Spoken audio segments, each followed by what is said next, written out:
다른 방송 한번 볼게요. SBS에서 항생제의 두 얼굴이라는 방송을 했어요. 항생제 내성균의 무서움에 대한 내용이었거든요. 항생제는 뭘까? 뭐 말 그대로 세균을 죽이는 약.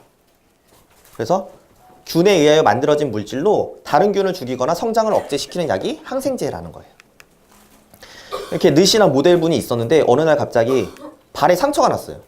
발에 염증이 생겼는데 웬걸 이 세균이 항생제가 안 들어버린 거예요. 그 전에 아파가지고서 약들을 많이 먹었었어요. 이제 봤더니만 항생제가 아예 안 들어요. 그래서 절단. 항생제 내성균이라고 하는 게 의외로 많이 생겼어요. 정말 생각하는 것보다 더 많이 생겼어요. 예, VAN이라고 쓰니까 반코마이신이에요. 그래서 반코마이신에 내성이 없는 경우는 이렇게 주위에 균들이 하얀 게 균이거든요. 균이 못 자라나죠. 그런데 내성균들은 어때요? 제가 있건 없건 그냥 막 자라난다는 거예요. 약이 안 듣는 거예요. 약이 안 듣는 거. 항생제 언제부터 썼을까? 그렇게 이제 항생제가 발견됐을 때는 우리는 이제 모든 병을 치료할 수 있어 이렇게 생각했었어요. 그런데 그게 1940년 페니실린이 상용화가 됐어요. 그랬더니 어때요? 42년에 내성균이 생겨버렸죠. 바로. 얼마 되지도 않았는데. 그 다음에 뭐 메타실린이라든지 반코마이신이 생겼는데 계속 밑에는 뭐예요? 항생제 내성균이 생기고 있다는 거예요. 2014년에 영국에서 항생제 내성에 대한 대책위원회를 만들었어요. 우리 내성균 너무 많은 거 아니야? 해가지고서 조사 한번 해볼까? 라고 했더니 결론이 어떻게 됐냐? 2050년경에는 항생제 내성으로 사망자가 연간 1000만 명이 이를 거다. 애가 가다가 넘어졌어요. 상처가 났어. 염증이 생겼어. 항생제가 안 들어. 이런 식이 돼버린다는 거죠. 뭐 중이염이 생겼어. 중이염이 내성균이 생겨가지고서 뭐 항생제가 안 들어. 뭐 이런 식이 돼버린다는 거예요. 2050년경에는 항생제 내성이 암보다 더 치명적인 위험이 될 거다. 뭐 돈도 100조 달러의 경제적인 손실이 일어날 거다. 그래서 이런 시대를 항생제 불용, 항생제가 듣지 않는 시대가 돼버릴 거다 라는 걸 보고를 한 거예요. 우리가 항생제를 쓸 때 뭐가 문제냐라고 했을 때면 보면 박테리아, 세균이라고 하는 거는 45억 년 동안 지구에 계속 있었어요. 35억 년 동안 지구상에 존재해 오고 있었고 인류의 역사는 겨우 20만 년 정도가 됐어요. 여기 항생제는 지금 40년 내 활성화됐으니까 7, 80년 됐겠죠. 7, 80년 된 걸로 얘네를 끊을 수가 없다. 얘네는 질긴 놈들이거든요. 그렇게 오랫동안 어떻게든 살아왔던 놈들을 이렇게 개발된 항생제로 죽일 수 있을 거다라고 했던 항생제로 결국엔 죽이지 못한다라는 거예요. 어떻게든 살아남는데 그게 뭐냐? 결국엔 내성균이라는 거죠.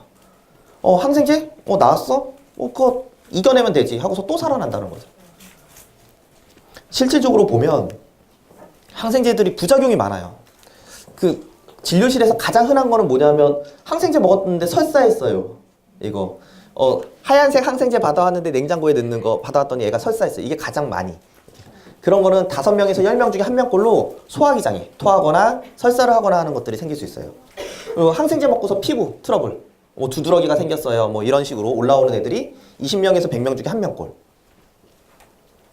이제 피부 발진, 알레르기의 피부 발진도 같이 들어가요. 이렇게 항생제 부작용이 많다라는 거죠.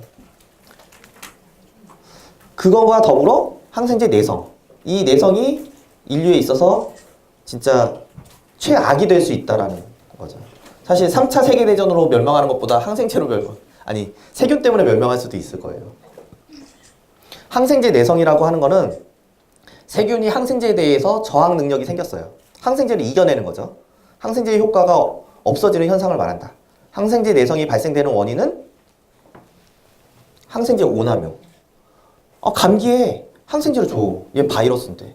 필요가 없는 건데. 항생제 노출을 많이 되다 보니까 이겨낼 수 있는 확률이 더 높아지는 거잖아요. 쥐약은 쥐한테 줬어야 되는데 어문 놈 치료한다고 줘버렸더니 다른 놈들이 이제 강해지기 시작을 하는 거죠. 진짜 죽여야 할 놈들이 강해지기 시작을 하는 거예요. 그래서 결국에는 그런 것들을 슈퍼박테리아라고 한다.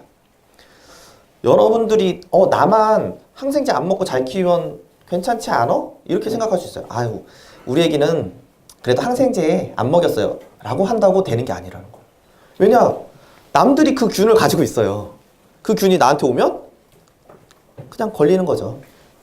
항생제 어떻게 전파될까? 뭐 나만 괜찮다고가 아니라 옆집 할아버지가 옮기고 다닐 수가 있다는 거죠. 뭐 병원을 가가지고서 병원에서 옮길 수도 있고, 뭐 친구들 만나서 친구들도 옮길 수 있고, 그거 말고서 돼지, 뭐 소, 개, 저희가 마트 같은 데 가면 무항생제 계란, 뭐 항생제 안 준 돼지고기, 뭐 이런 거 있잖아요. 그 얘기를 거꾸로 하면 항생제 먹인 놈들이 많다라는 얘기 아니에요? 그게 홍보가 된다라는 얘기는? 그래서 일설에 뭐 목살은 나 안 먹어, 뭐 이런 거 있지 않아요? 그쵸? 항생제 주사를 목에다 놓는다고 해가지고서 안 먹는다. 근데 의외로 주사 엄청 많이 맞는데요. 그렇게 돼가지고서 이 균들, 여기서 생긴 내성균들이 또 돌아. 뭐 계란에도 올 수 있고, 뭐 고기 먹다가 올 수도 있고 해가지고서 돌아. 사람들한테 내성균이 온다라는 거예요. 우리 아이만 항생제 안 먹고 키운다고 될 일이 아니라는 거예요. 그래서 상기도 감염에 나와 있던 감기 파트만 볼게요. 어때요? 아까 했던 말이 바이러스이므로 감기 치료에는 항생제가 필요 없다. 합병증을 동반할 수 있다. 이 얘기는 뭐냐 하면 그냥은 안 쓰는데 합병증 때문에 항생제를 쓸 일이 있을 수 있다. 그 중에 나와 있는 거는 충농증에 관련되는 거, 부비동염에 관련되는 것들이 나와 있어요. 감기 치료 발병 후에 10일이 지나도 보통 뭐 2주 생각하시면 돼요. 2주 정도가 지났는데도 증상이 호전되지 않거나 뭐 더 심해지는 것 같아 라는 거가 있을 때는 재평가를 받는다. 재평가를 받는다라는 건 뭐냐면 합병증이 있을 수 있구나 라는 거. 뭐 논문 중에 항생제에 일찍 노출되면 아이가 어떤 일이 생길까? 2돌 이하의 아이들이 항생제에 일찍 노출이 됐어요. 뭐 감기 걸려서 항생제 먹었을 수도 있고 뭐 다른 것 때문에 항생제를 먹을 수 있어요. 그러면 어떤 일이 생길까라고 했을 때 생후 2년 이내에 어린 유아기에 항생 물질이 노출이 되면 1000명이라고 하는 건 휘징이라고 해서 기관지에서 소리가 나는 거예요. 그러니까 천식으로 보시면 돼요. 이 징후가 상당히 연관성을 가진다. 습진과 알러지 민감도는 큰 상관이 없다. 이것까지 됐으면 완전 대박이었는데 그러진 않네요. 하여튼 이런 식으로 내가 병이 진행되는 거 앞으로 있어날 일들의 항생제 노출이 병을 좀 더 안 좋게 가게 할 수도 있다라는 대한 논문. 864명의 의사한테 물었어요. 2017년 뭐 의사학회인가 설문조사를 한 거예요. 항생제가 필요하지 않는 경우에 항생제를 처방했던 이유 설문조사를 했어요. 1등, 환자 상태가 악화될 게 걱정이 돼서. 이건 거꾸로 얘기하면 뭐냐면 지금은 쓸 필요가 없는데 이 병이 점점 안 좋아져서 항생제 쓸 일이 생길 것 같으니까 미리 줬어요. 이거거든요. 예방 목적의 항생제예요. 예방 목적의 항생제. 그런데 교과서 어느 곳에서도 예방 목적의 항생제를 쓰지 말라고 되어 있어요. 내가 우리 아이는 감기 걸리면 중이염이 잘 가요. 미리 항생제를 받는 거는 의미가 없다라고 되어 있어요. 이거랑 만만치 않게 뭐냐? 36%가 엄마가 요구한 거예요. 엄마의 요구는 저 항생제 주세요도 됐었을 수도 있지만 좀 빨리 낫게 해주세요. 뭐 아니면 좀 더 강한 거. 약 3일 먹었는데 안 났어요. 이런 거일 수도 있다라는 거예요. 그러니까 항생제를 많이 쓰는 거는 꼭 의사 나쁜 놈 이렇게 할 수도 없는 거예요. 엄마 때문일 수도 있다라는 거죠. 뭐 추적 관찰을 하거나 환자가 다시 내원하지 않을 것 같아서 미리 줘놓고 보자. 뭐 이런 거. 환자한테 설명이 부족해서 이것도 꽤 영향을 받아요. 만약에 예방 목적의 항생제를 내가 안 쓸 수 있는 방법 중에는 어떠냐 하면 감기가 걸렸는데 얘는 어떤 증상들이 생기면 뭐 폐렴이 될 수도 있을 것 같아요 라고 얘기하고 충분한 설명을 하면 어머니가 이런 증상이 생길 때 저한테 오면 항생제 주면 돼요. 근데 그게 아니라 소아과 가면 어때요? 애들 막 밖에서 울고 불고 난리도 아니잖아요. 빨리빨리 봐야 된단 말이에요. 그러니까 시간이 없어. 주고 보는 거죠. 근데 이거 자체가 오남용이 돼서 뭐 내성균을 많이 생기게 하는 일들이 된다는 거죠.